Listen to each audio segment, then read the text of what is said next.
before me with the eyes of seekers, and I feel in this hall the quiet electricity of those who are not merely curious, but compelled by a deeper necessity. You are here because the world of appearance has shown you its masks too often, and you have begun to suspect that behind every gesture, every word, every kindness, there is something concealed. Some of you have suffered at the hands of those who could not bear your light, who twisted it to feed their own hunger, and some of you have wondered why, in the midst of the ordinary interactions of life, you are so trembled with recognition when you encountered the manipulator. It is to this question that I turn tonight, for we are not here to study the surface of psychology, but to look into its abyss, where the archetypes stir and the shadows whisper, the figure of the empath, especially in those whose psychological type falls under what is commonly described as INTJ or INFJ, is not merely a quirk of temperament. It is the modern reflection of an ancient archetype, the seer, the priest, the oracle who does not live by the senses alone, but perceives through the symbolic and the invisible. These individuals are not content to dwell on the outer crust of existence. They have antennae extended into the unconscious, into the collective currents of meaning that flow beneath the ordinary. And it is precisely this quality that terrifies the manipulator, for manipulation thrives in darkness, in the unconsciousness of its victim, in the automatic responses of the herd. When you see, when you feel beneath the words, when you sense the hidden motive not through logic, but through that silent knowing of the empathic soul, the manipulator stands naked, stripped of their mask, and this nakedness to them is unbearable. I have often said that the meeting of two personalities is like the contact of two chemical substances. If there is any reaction, both are transformed. But consider what happens when the one who approaches is a manipulator, one who seeks not transformation but control. Such a figure lives from the ego, from the inflated sense of self that believes it may bend reality to its will. They thrive on projection. Their own shadow is too unbearable to acknowledge, so it must be deposited in the other. They accuse others of selfishness to conceal their own. They flatter to seduce. They guilt to enslave. But when such a person meets the INTJ or INFJ empath, the process of projection collapses. For you who feel in this way are not deceived by the words alone. You feel the vibration beneath them. You notice the tremor in the field. You sense the distortion in the psychic air. You may not always understand it immediately, but your soul recognizes the false note, and in that moment the manipulator discovers an opponent not of equal strength, but of another dimension entirely. You see, manipulation is a game of surfaces. It thrives when others mistake the mask for the face, but the empath does not live on the surface. The empath lives in the symbolic, in the archetypal, in the dreamlike landscape of the unconscious. For the INFJ and the INTJ in particular, there is a union of intuition with judgment, of vision with structure. It is as if the unconscious whispers its symbols into their ear, and then the intellect shapes them into discernment. Such a combination is formidable, for it means not only that they feel the falsehood, but that they can articulate it frame it, and refuse it. To the manipulator, this is terrifying, for it means they cannot ensnare, cannot weave their web in secrecy. The spider finds that its thread is visible, glistening in the light of awareness, but let us descend deeper, beyond the typology of Myers and Briggs, into the language of the psyche itself. The empath is not a new invention. It is an expression of what I call the anima mundi, the soul of the world. There are those among us who are more porous to this soul, who feel in their own body the tremors of the collective unconscious, who sense in their dreams the wars and sufferings of ages. Such souls have always existed. In antiquity, they were the prophets who saw visions, the shamans who journeyed into other worlds, the mystics who spoke with angels and demons alike. In modern form, the empath is often misunderstood, dismissed as overly sensitive, too fragile for the harshness of life. Yet in truth, this sensitivity is a weapon, a light that penetrates deception. And so, while the manipulator may scoff at sensitivity as weakness, in the presence of such sensitivity, they tremble, for it is a mirror that reflects their own shadow without distortion. It is crucial to understand that the manipulator does not hate you for your goodness, but for the unconscious confrontation with themselves that your presence awakens. To meet an empath is to encounter the denied part of the self. It is to feel the soul remembered, the conscience stirred, the lie exposed. And most men and women would rather continue in their lie than confront the unbearable truth. The manipulator feeds on unconsciousness. Your awareness is poison to them. They survive by keeping their prey asleep, by inducing doubt, by controlling the narrative. But when you stand as one who cannot be lulled into sleep, who listens with the ear of the psyche rather than the ear of the ego, then their entire edifice crumbles. This is why they lash out, why they smear, why they flee. It is not you they hate, but the truth of themselves they glimpse in your reflection. Consider the dream of a young woman, deeply intuitive, who found herself pursued in her sleep by a masked figure.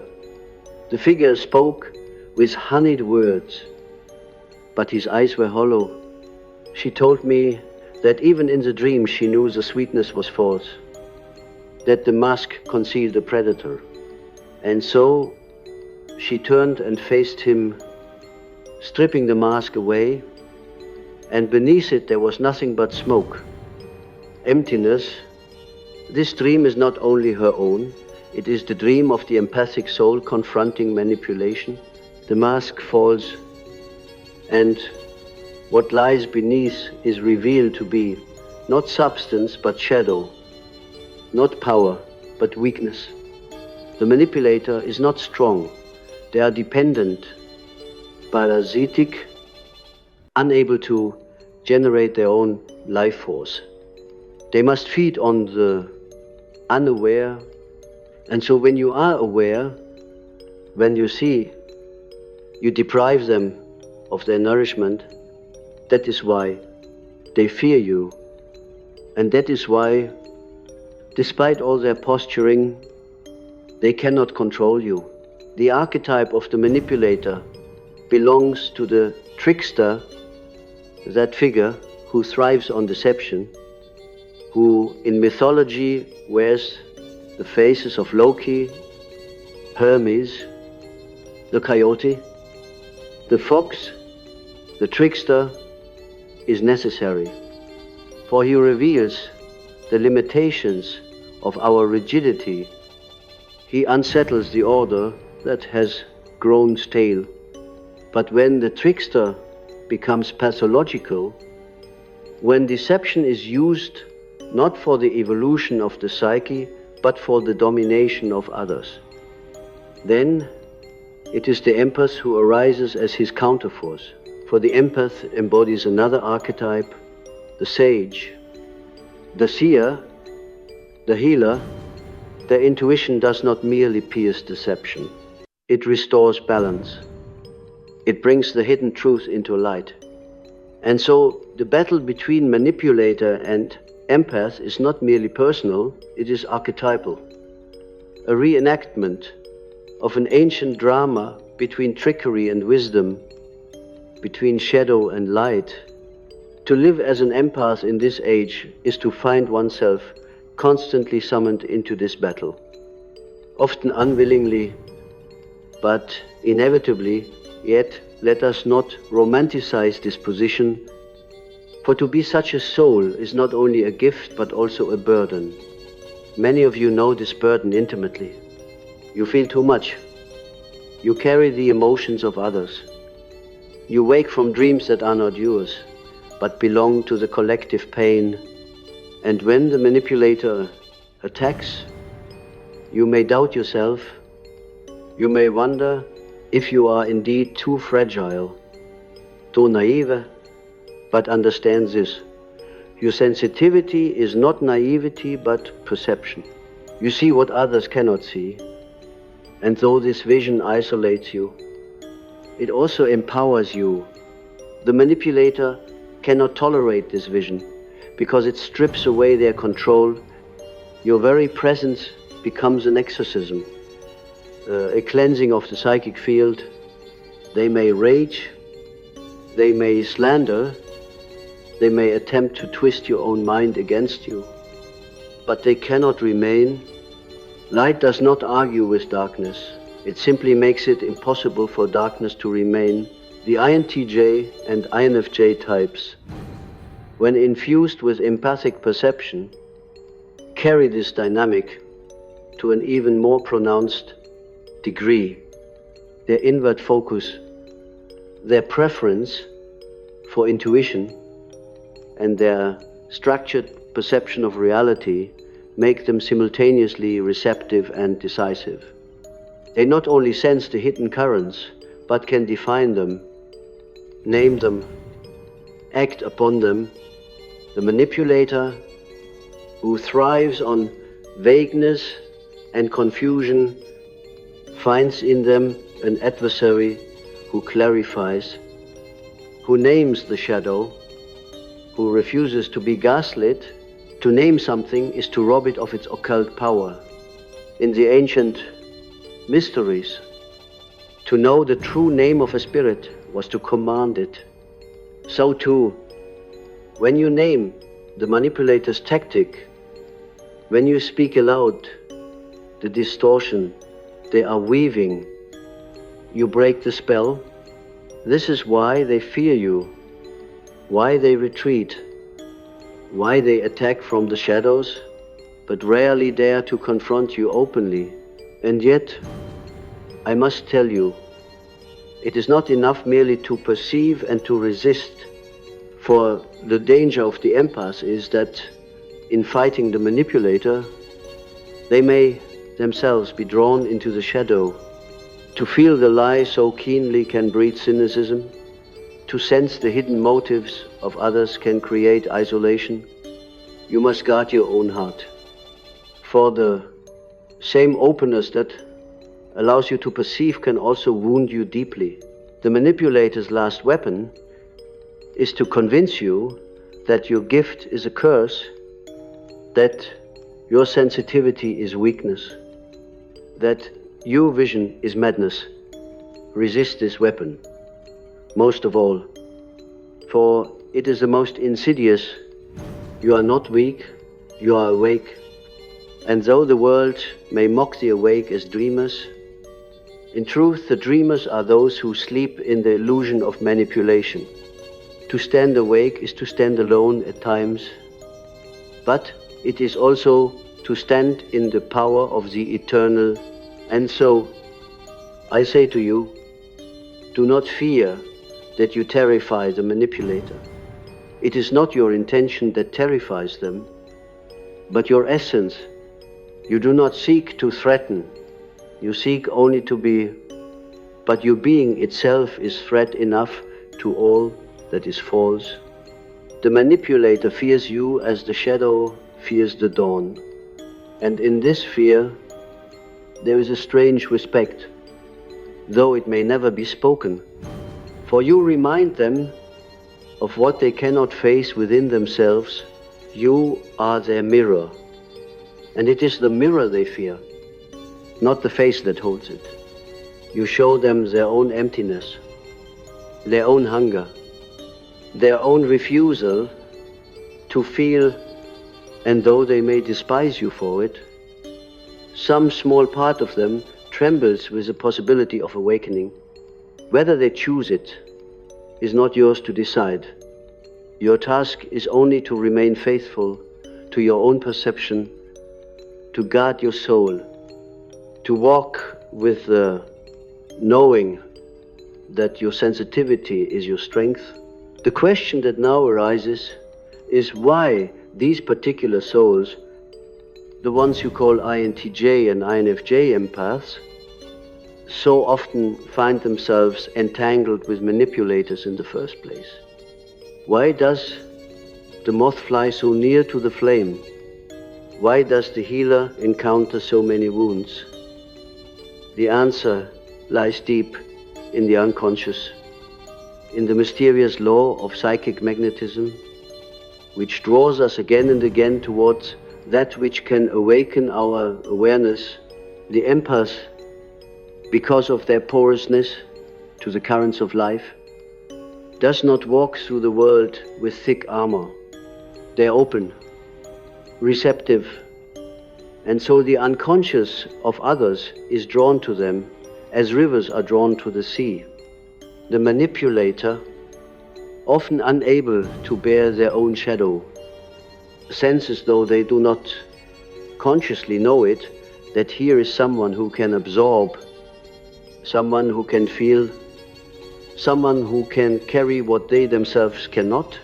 And so, like iron to a magnet, they approach, seeking to offload what they cannot hold.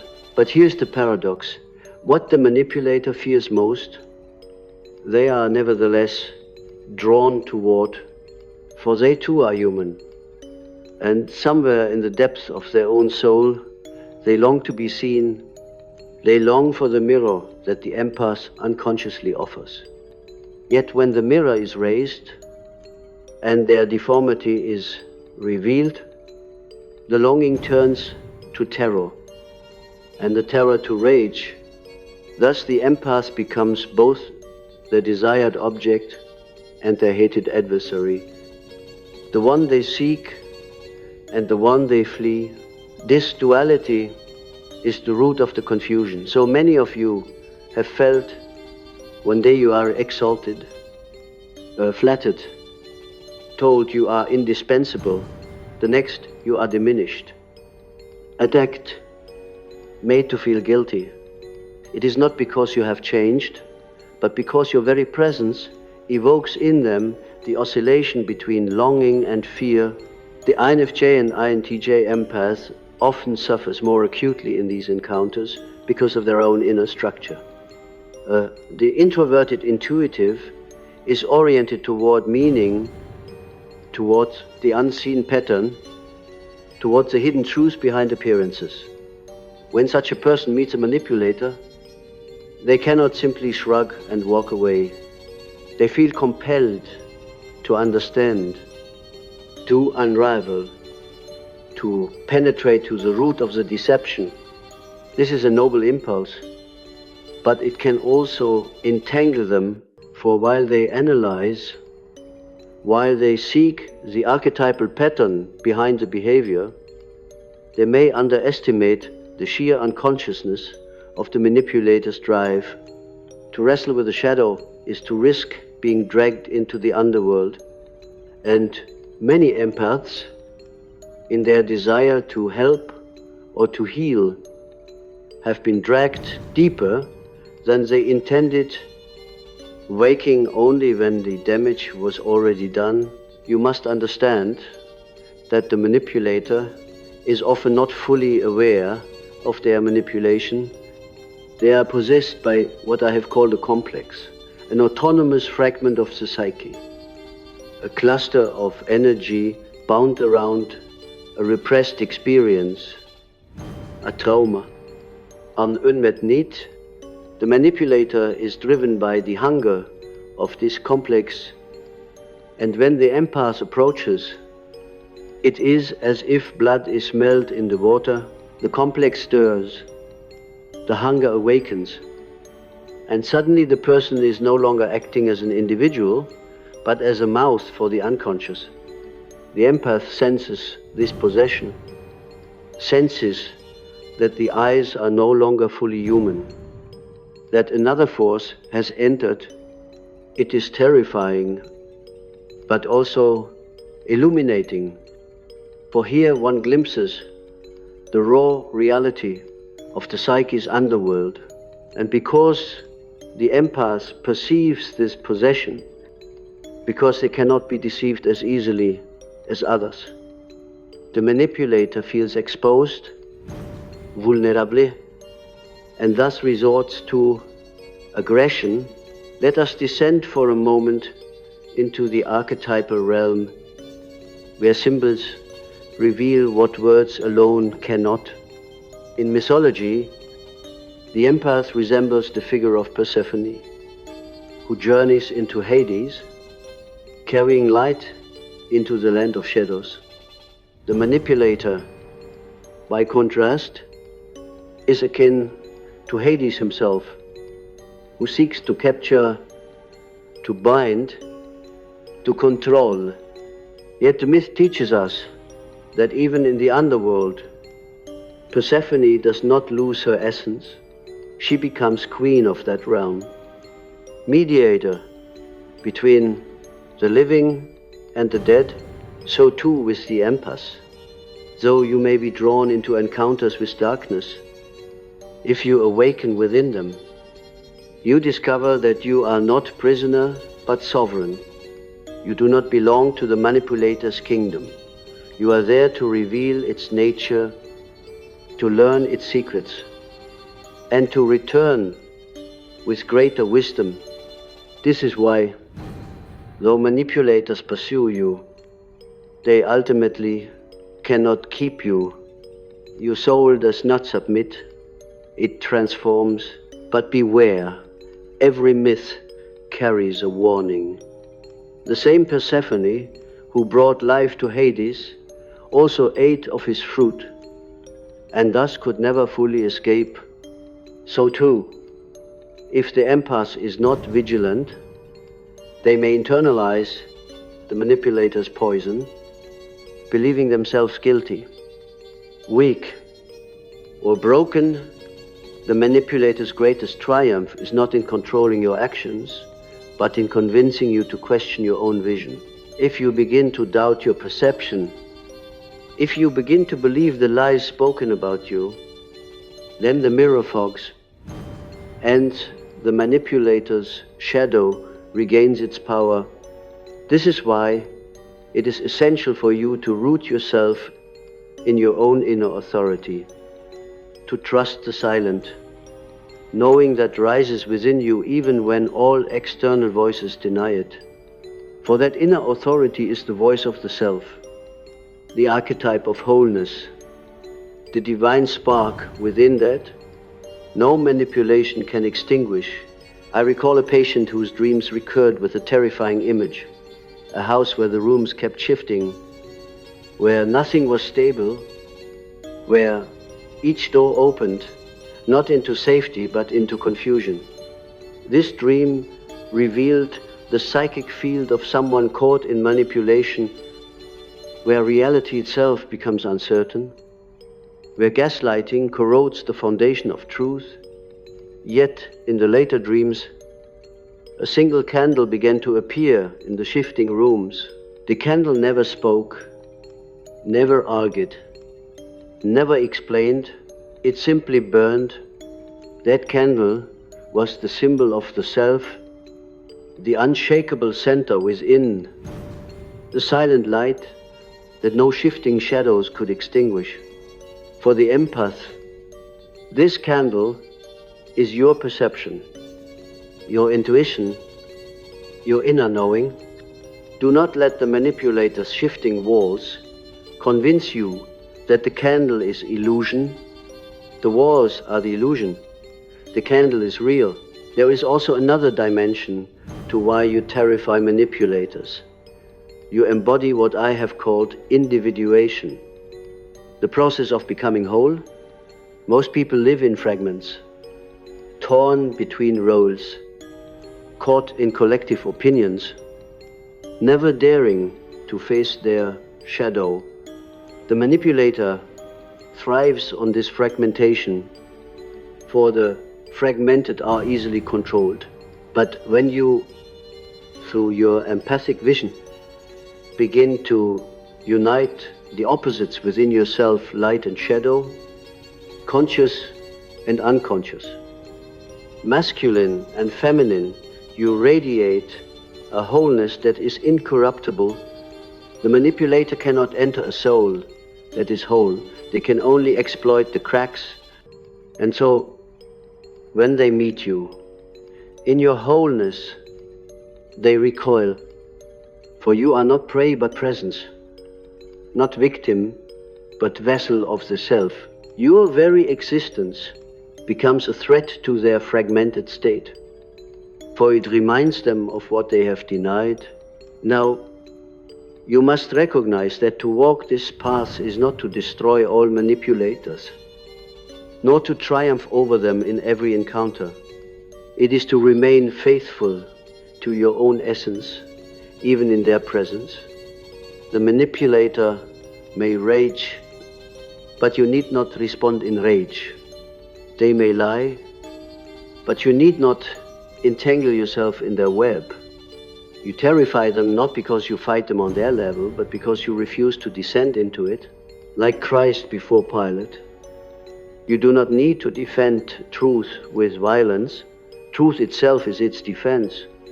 This is the higher wisdom of the empath, to hold the mirror without hatred, to stand as presence without surrender, to embody wholeness even when surrounded by fragmentation. Such a stance cannot be taught by books alone. It is forged in the fire of experience, in the wounds you have carried, in the betrayals you have endured. But these wounds, if integrated, become your crown, the sign of your initiation. Let us turn inward now, for all that I have said about manipulators is also true about the manipulator within. Each of us carries the trickster.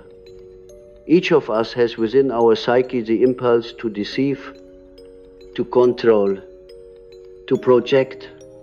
The empath's danger is to externalize manipulation, as if it belonged only to others, when in fact the manipulator is also an archetype of the inner world.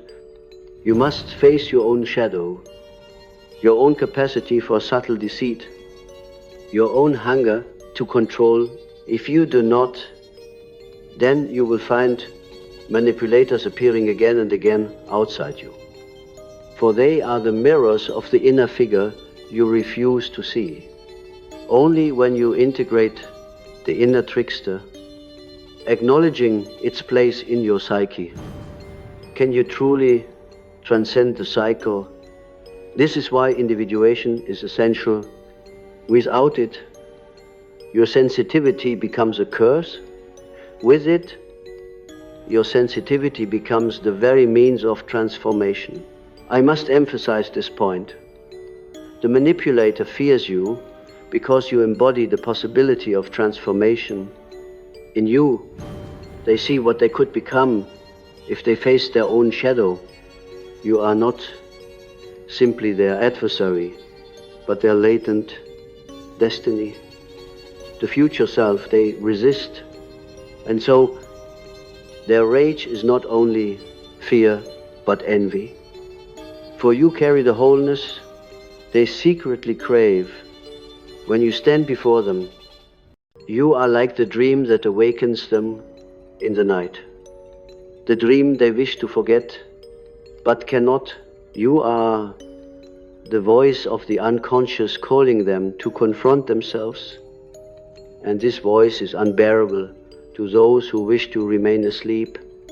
Yet for those who, INFJ Manipulation, are touched by grace, your presence may be the very catalyst that begins their awakening.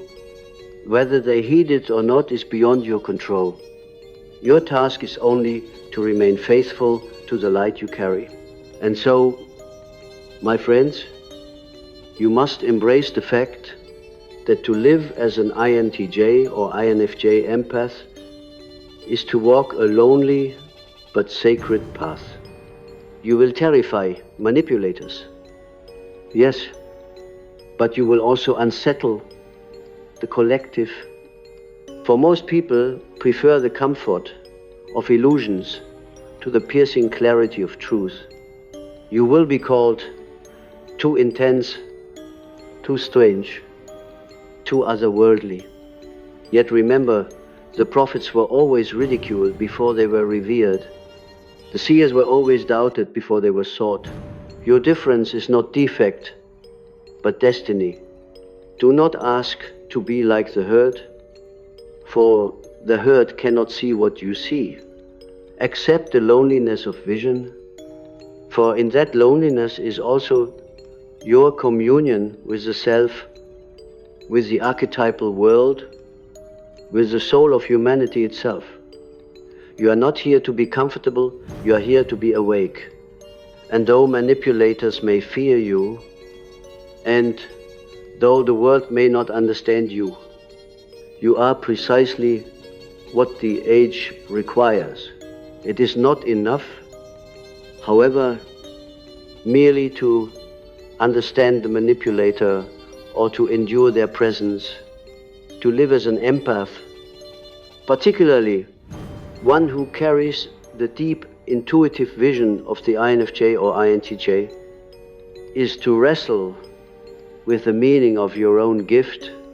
For every gift is double-edged. Every light casts a shadow. The very sensitivity that allows you to perceive deception also exposes you to wounds so subtle that others cannot see them. Many of you have felt this, as though your heart is perpetually open to currents that others can simply ignore. You walk into a room and feel the atmosphere. You speak to a stranger and absorb their unspoken despair. You sense in a friend's smile the crack of hidden sorrow. And because you feel so deeply, you are often overwhelmed, unsure where you end and the other begins. This permeability, which is the source of your power, can also become your torment. The manipulator exploits precisely this permeability.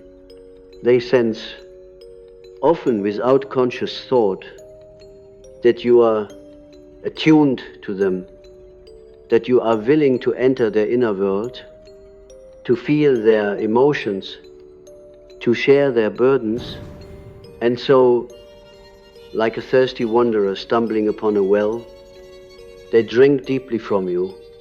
But unlike the grateful wanderer, they do not stop when their thirst is quenched. They keep drinking until the well itself runs dry. And when you are left exhausted, they accuse you of weakness, as though the depletion were your fault. This is the cruel paradox of empathic entanglement. You give because you feel, and the manipulator takes because they cannot feel. It is not malice alone, but emptiness that drives them. They are hollow, and they need your substance to feel alive. Yet, when you awaken to this dynamic, when you see it clearly, you withdraw the very nourishment they depend on. And that is when they fear you most. It is here that the true terror arises. For the manipulator's greatest dread is not exposure of their lies, though they dislike it, but abandonment to their own emptiness. They fear the silence that follows when you no longer feed their hunger. And so, they will do everything possible to keep you entangled, to convince you that you are cruel if you withdraw, that you are selfish if you protect yourself. But you must remember, it is not cruelty to refuse exploitation. It is not selfishness to guard your soul. Your very act of stepping back, of holding your own center, of refusing to be consumed, is a mirror to them of what they lack.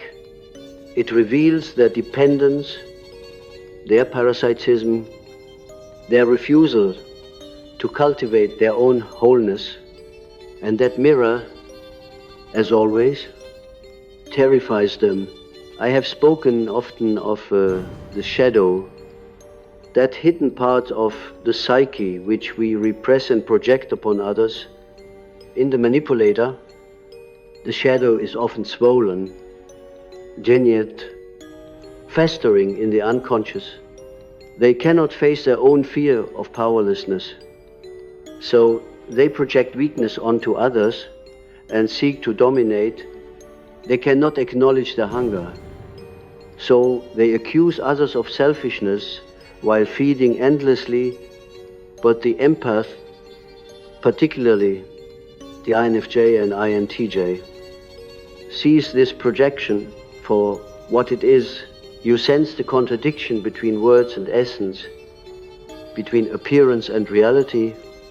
You see the shadow, not as it is spoken, but as it is lived. And in that moment, the manipulator stands revealed.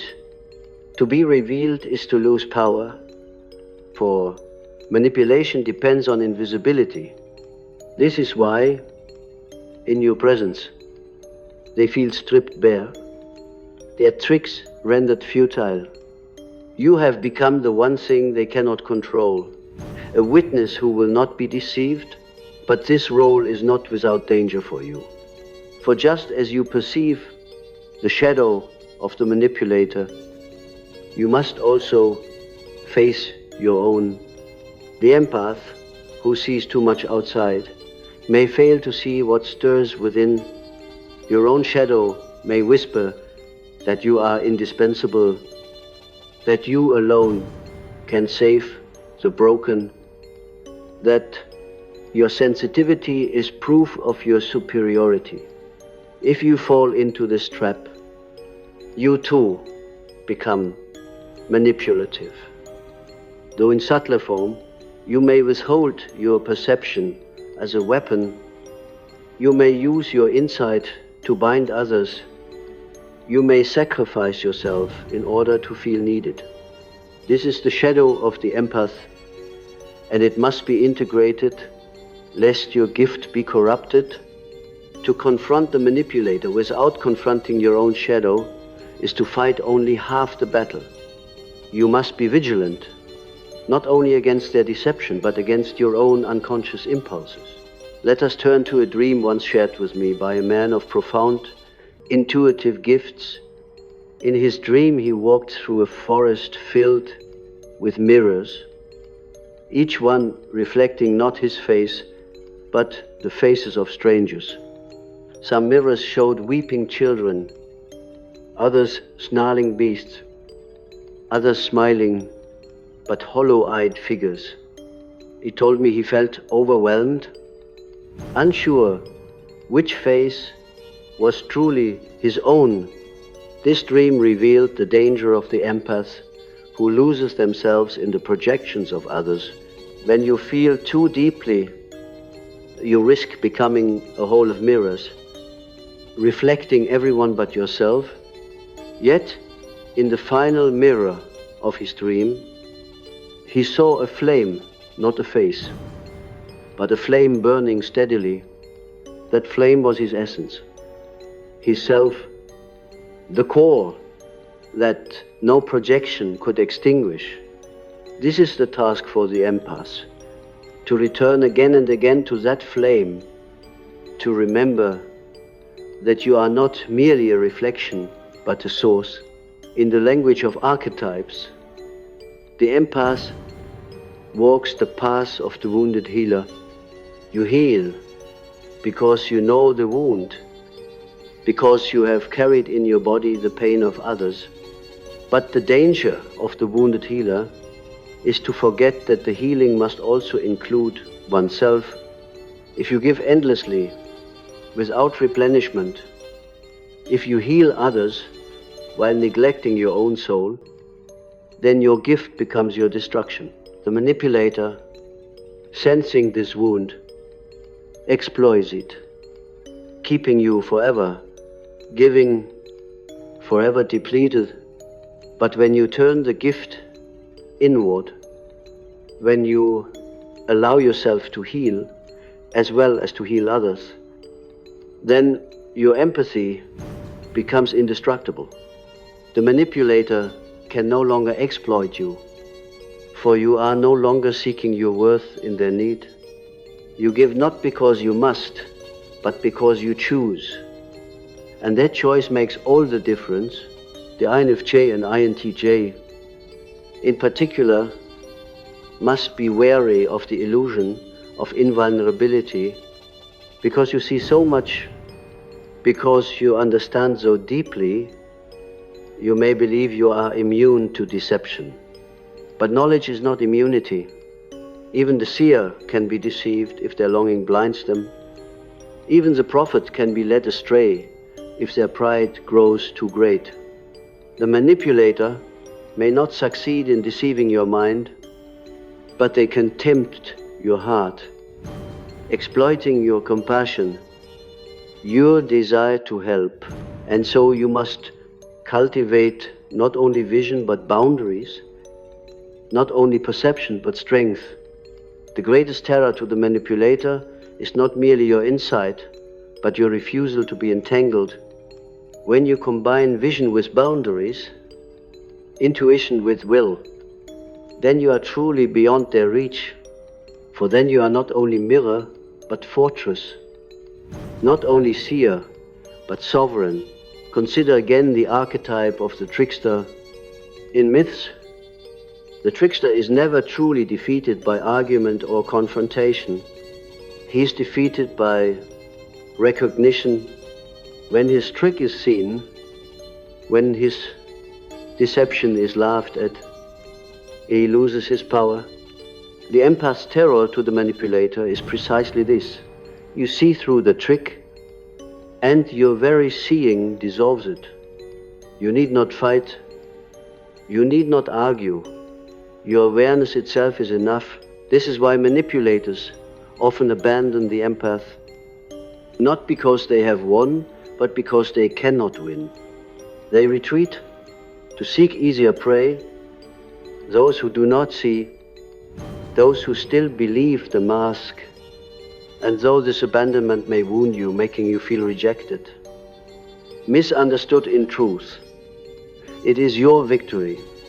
You were too awake, too alive, too real for them to consume. You were, in essence, untouchable. And so I say to you, embrace the terror you evoke. Do not seek to soften yourself, to make others comfortable. Do not dim your light to soothe the manipulator's fear. Your task is not to be liked, but to be real.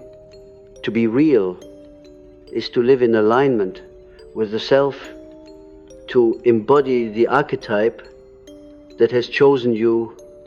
You are not here to play the roles others assign. You are here to reveal, to awaken, to mirror.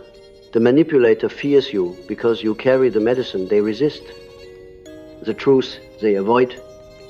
The light they cannot tolerate.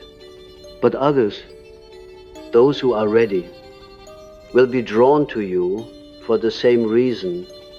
Your terror to the manipulator is your salvation to the seeker. Do not confuse the two. Some will flee your presence, others will find in it the very home they have long sought. This is the paradox of your gift. What terrifies one heals another. The path of individuation requires courage, for it asks you to remain true to yourself even when misunderstood, even when attacked. The manipulator will try to distort your story, to cast you as the villain, to convince others that you are what they are. This too is projection. Do not waste your soul defending against every false accusation. To chase every lie is to become entangled again. Instead, return to the flame within, to the self, to the silent knowing that does not need the world's validation. In time, truth reveals itself and illusion collapses. The manipulator may win small battles, but the war is already lost. The moment you refuse to surrender your awareness is your invincibility. Your knowing is your shield. Guard it well, for it is the one thing no one can take from you. And so, we circle back to the original question.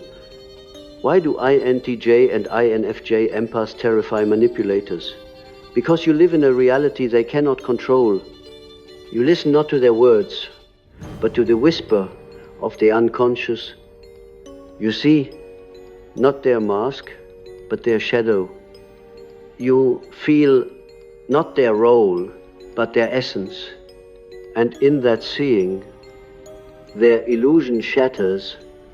You remind them of what they cannot face, and you withdraw the nourishment. They depend on you. Embody the wholeness they fear. You do not need to fight them to defeat them. You need only to be who you are.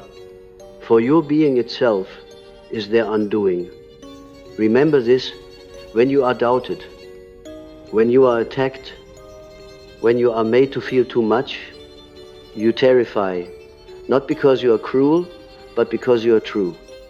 And truth, in a world built on illusion, is always terrifying. And now, as we draw our long journey together toward its close, I must speak of the deeper mystery that underlies this entire drama between the empath and the manipulator. For what is it, in the end, that terrifies one soul in the presence of another?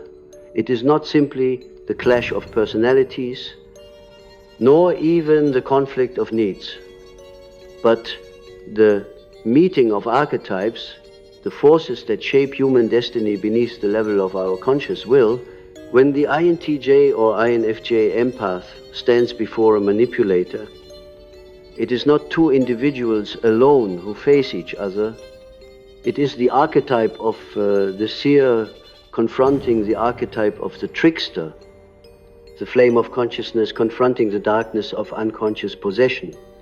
It is a cosmic confrontation repeated in countless variations across the millennia, from the myths of ancient Greece to the stories whispered in modern families and workplaces. Each time it occurs, the same truth reveals itself. Consciousness is intolerable to that which feeds on unconsciousness. This is why manipulators fear you, for you embody consciousness itself, the light that penetrates what is hidden. You terrify not because you wield weapons or power in the worldly sense, but because you embody that which they cannot master. You reveal, without effort, the truth they wish to hide, even from themselves. And to be revealed is, for the manipulator, a kind of death. Their entire structure of survival depends on deception, projection, distortion. Strip this away and they are left naked before their own emptiness. And this emptiness is unbearable. So they fight They accuse, they slander, they run, they do everything to avoid the one thing your presence demands, awakening. Yet, my friends, we must not see this solely as a battle of good and evil, as though the manipulator were some demon and the empath an angel, for the psyche does not divide itself so simply. The manipulator is also a wounded child, one who has long ago lost trust in love, one who learned to control because to be vulnerable was to be destroyed. And the empath is not without shadow. You too must guard against the temptation to define yourself solely by your gift, to see yourself only as victim or savior. The truth is more complex, more subtle, more demanding. You terrify the manipulator because you call them, however unwillingly, to their own healing. And you are terrified by them because they summon you to the boundaries you must build, the strength you must embody, the wholeness you must claim.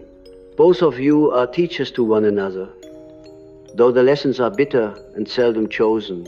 I tell you now, do not despise those who have manipulated you. Do not curse them, even as you refuse their control, for without them, you would not have awakened to your own strength. You would not have discovered the necessity of your own flame. The manipulator, in their twisted way, has been an initiator, dragging you into the underworld where you discovered the self. This does not mean you should stay in their grasp or excuse their cruelty. It means only that you must recognize the paradoxical role they have played in your individuation.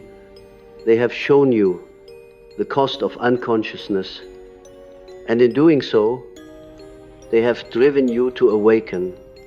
Many of you would not be here tonight, listening to these words, had you not once been deceived, drained, wounded. The wound itself is the doorway to transformation, and it is precisely because of that wound that you now stand as beings who cannot be deceived again in the same way. You have become the mirror that terrifies. Do you understand now why the world needs you? We live in an age of endless manipulation through politics, through media, through the subtle pressures of collective opinion. The trickster archetype is rampant, weaving illusions on a global scale. Most people do not even realize they are manipulated. They swallow narratives, they follow trends, they surrender their will without question. But you, the empaths, the intuitive seers, you are not so easily deceived. You feel when something is false, even if you cannot always articulate why. You tremble when the collective shadow rises. You sense the lie behind the mask of progress. You recognize the hunger in the eyes of those who speak of virtue while seeking only power. And because you see this, you are dangerous to all systems built on manipulation. You cannot be recruited. You cannot be fully indoctrinated. You cannot be bought. Your loyalty is not to appearances but to essence, not to ideology but to truth. And this is why you terrify not only individual manipulators, but the collective machinery of manipulation itself. The task before you, therefore, is not only personal, but archetypal. You are called to embody consciousness in an age of unconsciousness, to stand as witnesses when the crowd turns away, to guard the flame when others extinguish theirs. This will not make you popular. It will not make you comfortable. It will isolate you at times, for the herd prefers illusion to truth. But if you can endure this loneliness, if you can trust the inner self more than the outer voices, you will find that you are never truly alone. For within you dwells the archetype of wholeness, the self that unites all opposites, the eternal flame that cannot be extinguished. This flame connects you to every other seeker across time, to every prophet, every mystic, every healer who ever walked the earth. You belong to a lineage of souls who terrified the manipulators of their age, not by violence, but by vision. You are part of that lineage now. And so I leave you with this. Do not shrink from the terror you evoke. Accept it as confirmation of your path. When the manipulator recoils, when the deceiver smears your name, when the shadow rages at your presence, take it as a sign that you are standing in the light of the self. Do not be dismayed when others cannot understand you. When they accuse you of arrogance, when they say you are too much, you are not too much. You are simply awake in a world that prefers sleep. Hold to your vision, guard your flame, and walk the lonely road of individuation with courage.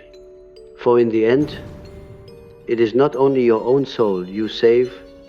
By being what you are, you awaken others. By refusing manipulation, you inspire freedom.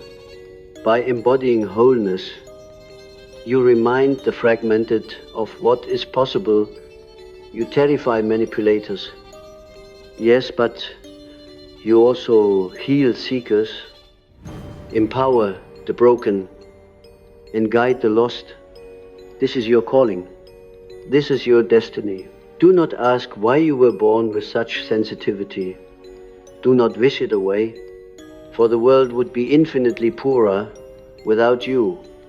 You are the guardians of truth in an age of deception. The living mirrors that reveal the shadow, the flames that burn in the shifting rooms of illusion. Hold to that flame, and no manipulator can ever truly touch you. They will rage, they will slander, they will flee, but they cannot extinguish what is eternal. You are eternal, not because of your ego, not because of your type, but because you embody the self, the archetype of wholeness that transcends all manipulation. Live from that wholeness, and you will terrify every shadow, not because you wish to, but because the shadow cannot remain where light is present. And now, let us close in silence. Feel within yourself the flame that has always burned, the flame that no manipulator can take, the flame that guides you when all else is confusion. It is small, perhaps, but it is steady. It flickers, perhaps, but it does not die. This flame is who you are. Guard it, trust it, become it. And when the manipulators of this world recoil, know that you are walking the path of the eternal.